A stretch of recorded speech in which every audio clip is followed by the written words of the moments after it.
Qu'on poursuit avec un téléspectateur gabonais vivant en France qui nous a écrit donc aussi dans le cadre de cette nouvelle rubrique l'Afrique à la parole et qui souhaite attirer notre attention sur la grève des enseignants au Gabon, un mouvement social de longue durée qui perturbe la vie des élèves gabonais et révèle des tensions persistantes dans cette période de transition qui n'en est plus vraiment une.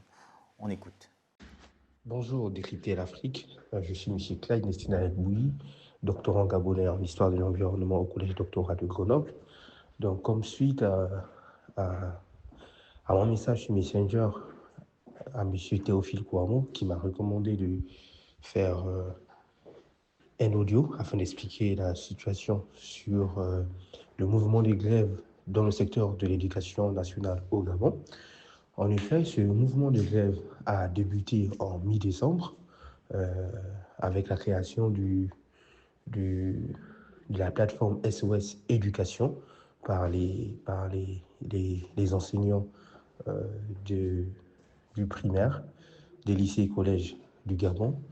Au début, le mouvement il était un peu timide, mais il est devenu plus intense à partir de la rentrée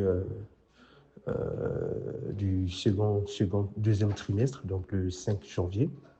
Ce mouvement s'est durci. Les enseignants réclament la régularisation de leur situation administrative, le paiement de vacations et l'amélioration des conditions de travail.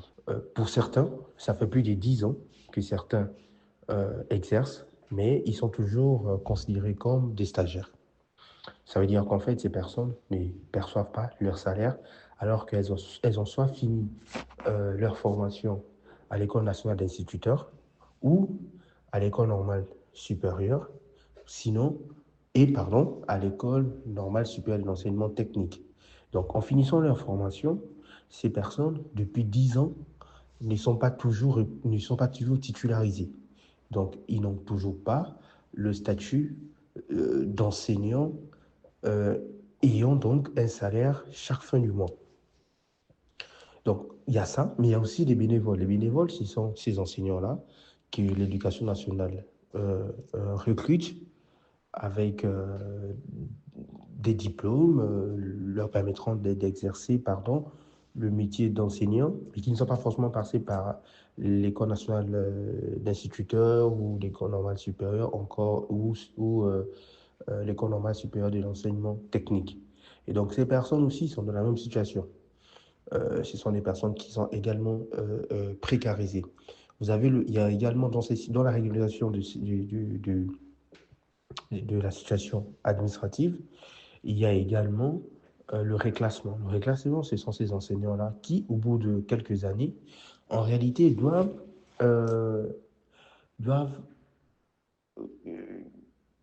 doivent avoir une augmentation de salaire, par exemple. Euh, ou sinon, au bout de quelques années, doivent normalement changer des catégories au sein de leur administration, au sein de la fonction publique, pardon. Mais ce n'est pas fait. Certains, depuis des années, après 15 ans, 20 ans, 30 ans, ne sont toujours pas réclassés, ils ont toujours le même statut au sein de la fonction publique. Donc, voici ce qui concerne la régularisation de la situation administrative. En ce qui concerne les vacations, là, c'est encore grave parce que certains enseignants qui donc vont aux examens sont suivis en des examens, corrigent des copies, ils sont là jusqu'à la délibération. Pour ces derniers, jusqu'à présent, pour l'année académique 2024, 2025-2026, 2024-2025, pardon, n'ont pas encore été payés. Encore qu'il faut vérifier si l'année 2023-2024 a été payée. Ça, on ne le sait pas. Et donc, ces enseignants-là réclament leur dû, donc leurs vacations de l'année 2024-2025 qui n'ont pas été payées.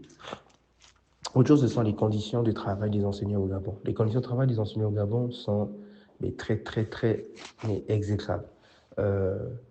Les enseignants travaillent dans des établissements qui n'ont pas des sanitaires, euh, des établissements qui ont quasiment 90 élèves par salle de classe, sinon 100 élèves par salle de classe, des établissements qui parfois, les enseignants n'ont pas de bureau où pouvoir euh, corriger leurs copies sereinement,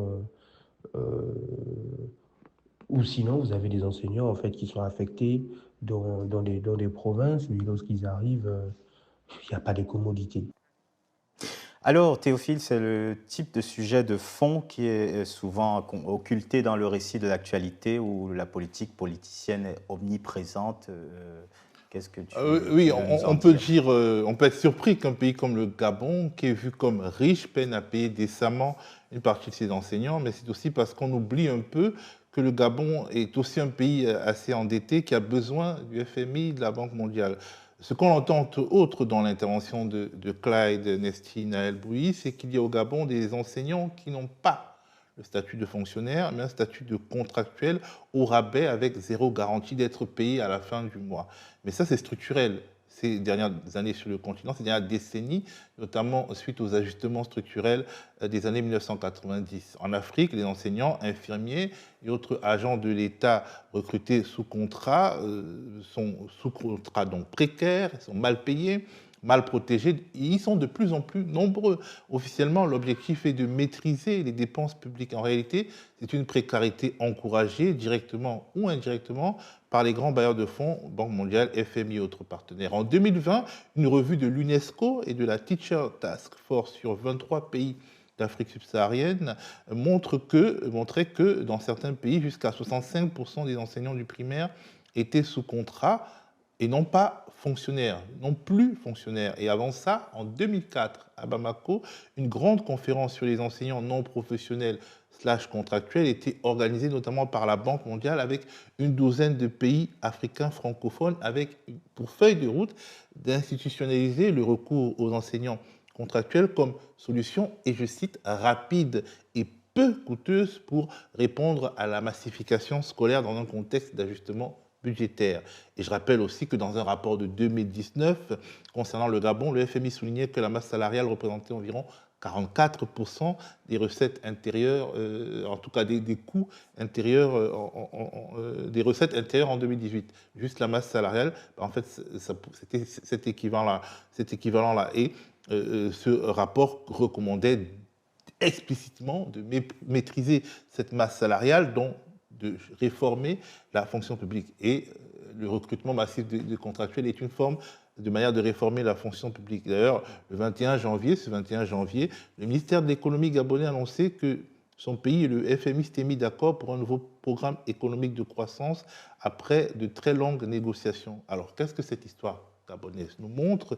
Qu'il y a des réalités transversales impulsées de l'extérieur, notamment pour des raisons bureaucratiques, parce que c'est toujours plus facile de mal payer les travailleurs précaires que de rationaliser les dépenses de l'État, que d'enjoindre au gouvernement d'arrêter les dépenses somptuaires, les achats d'avions, les primes, les détournements de fonds, ainsi qu'on a pu le voir lors du procès par contumace du fils et de la femme d'Ali Bongo. C'est plus facile pour le FMI de dire, bon, écoutez, tapez dans les salaires, que de dire, ben, ajustez votre mode de vie à vous, votre manière de gérer les fonds publics à vous. Donc ce serait du coup trop facile de n'attribuer les mésaventures des enseignants gabonais qu'au FMI, à la Banque mondiale. C'est une coproduction entre Bretton Woods et le gouvernement du Gabon. C'est le gouvernement du Gabon qui choisit sur quoi, sur qui et comment, in fine, il fait des économies. Et bien sûr, ce qui est malheureux, c'est que ça rogne sur la qualité des enseignements et donc du niveau scolaire de toute une génération. Merci Théophile et merci à ce téléspectateur ou spectateur de nous avoir écrit sur ce sujet dont on reparlera certainement dans Décrypter l'Afrique. Merci à vous de nous avoir regardés et rendez-vous prochainement pour d'autres décryptages de l'actualité africaine.